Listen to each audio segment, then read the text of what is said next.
Hola, ¿cómo están? Les quiero compartir algo en lo que estuve meditando, de un versículo con lo que Dios me habló, con una palabra que me llamó muchísimo la atención, que nunca le había prestado tanta atención.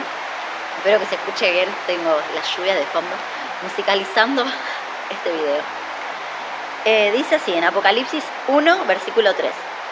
Bienaventurado el que lee y los que oyen las palabras de esta profecía y guardan las cosas en ella escritas, porque el tiempo está cerca. Y lo que me llamó la atención es que al principio el versículo arranca hablando en singular, pero después se va al plural. Dice, bienaventurado el que lee y los que oyen. Entonces me hizo un montón de ruido. Digo, pero ¿por qué está hablando primero en singular y después habla en plural, no? Y el Espíritu Santo me recordó de que en los tiempos de Jesús, así como pasa ahora, nosotros en las reuniones, cuando se compartía la palabra, cuando se abrían los rollos de las escrituras, porque no estaba al alcance de todas las personas, las tenían solamente los sacerdotes, los escribas, pero no todo el pueblo. Entonces había una persona que leía la palabra y el resto de las personas que estaban escuchando. Como nosotros cuando tenemos una reunión y estamos en el tiempo de la prédica. ¿Y qué dice el versículo? Dice, bienaventurado no solo los que oyen la palabra, sino también aquel que la está leyendo, ¿no? Y me llevaba a pensar en el hecho de que la palabra bienaventurado también se puede traducir como muy dichoso.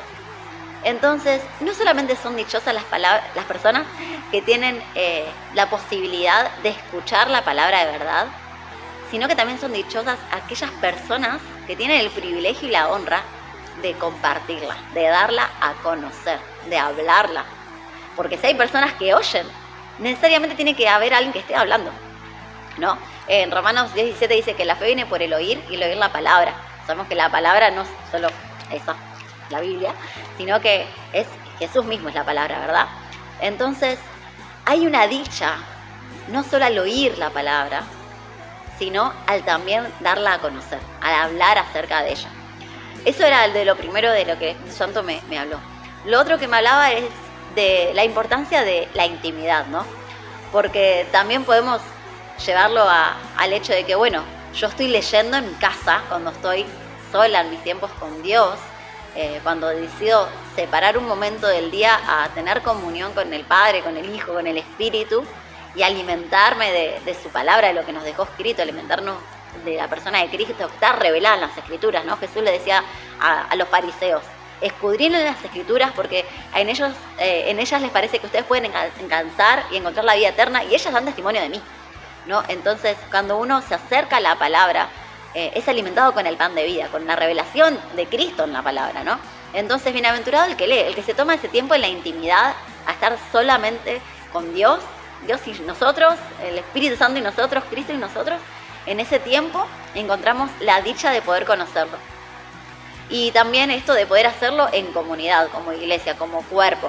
Encontrar esa dicha de poder ver a Cristo en el otro, de poder alimentarnos juntos del mismo pan, adorar su nombre, cantarle, reconocerlo, adorarlo, honrarlo con nuestra vida, ¿no?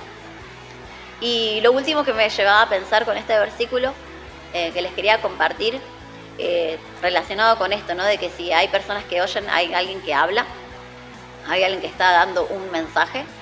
Era el hecho de que primero en un versículo dice que nosotros somos cartas abiertas, ¿no? Leídas por todos los hombres. Entonces, muy dichoso aquellos que leen en nosotros a Cristo, que leen en nosotros la palabra, ¿no? Pero también nosotros tenemos la responsabilidad de que si hay personas escuchando, no solamente puedan ver nuestro testimonio, que es lo que realmente tiene peso, ¿no? Una vida que realmente exprese y manifiesta a Cristo y que no sean solo palabras, ¿no? Sino que esto de que la fe pueda ir juntamente con las obras, ¿no? Que no sea solo algo que hablamos y que decimos de la boca para afuera, pero que no lo podemos vivir, sino que realmente sea carne en nosotros todo lo que hablamos, todo lo que creemos sea una realidad.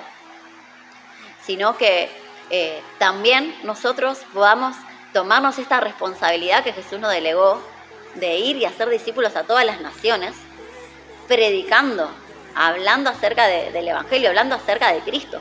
Y el versículo dice, aquellos que leen y aquellos que oyen las palabras de la profecía y la guardan en su corazón, porque el tiempo está cerca. ¿De qué tiempo está hablando? Está hablando del regreso de Cristo, ¿no? Y nosotros sabemos, ¿no?, que como dice en la palabra en Corintios 13, que nosotros en parte conocemos y en parte profetizamos. Pero cuando venga lo perfecto, entonces conoceremos como fuimos conocidos y ya no será lo que es en parte. Y de eso, ¿qué es eso en parte que conocemos? ¿Qué es eso en parte que profetizamos? Y no nada más ni nada menos que la persona de Cristo que nos fue revelada. Todo lo que conocemos de Él es en parte. Todavía no conocemos la dimensión total y plena de su persona. Pero todo lo que vamos conociendo, todo lo que en intimidad nos va revelando de Él y que Él se va revelando en nosotros, es lo que profetizamos, es lo que hablamos, como decían los discípulos. No podemos dejar de hablar lo que hemos visto y oído, no podemos dejar de decirlo.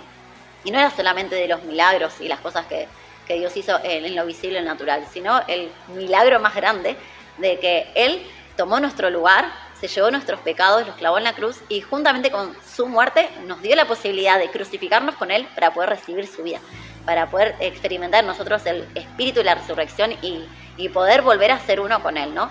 Entonces, ese fue el mensaje más grande, que ahora está Cristo, que vino a reconciliarnos con Dios. Dice que Dios estaba en Cristo reconciliando consigo mismo al mundo y nos dio la palabra de reconciliación, ¿no?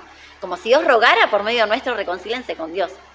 Entonces, que podamos tomarnos de esta palabra y, como decía en Timoteo, que Dios no nos dio un espíritu de cobardía, sino de poder, de amor, de dominio propio, para caminar y poder ser esos pies que llevan la paz. Dice, bienaventurados los pies que llevan el mensaje de la paz, que llevan el evangelio, que llevan a Cristo a todas las personas, a mis vecinos, a la familia, a las personas en el trabajo, en la facultad, a donde sea que estemos, donde sea que vayamos al supermercado, al banco, que podamos realmente llevar este mensaje, ¿no? Porque el tiempo está cerca. Cuando Cristo regrese vamos a conocerlo como fuimos conocidos.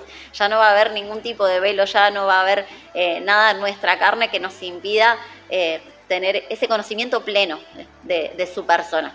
Nosotros conocemos nada de todo lo que Él es, porque Él es el todo, que lo llenan todo, y que podamos realmente caminar cada día siendo conscientes de esto, de que tenemos el privilegio de haber sido escogidos en Él desde antes de la fundación del mundo, de haber tenido la revelación que provino de Él.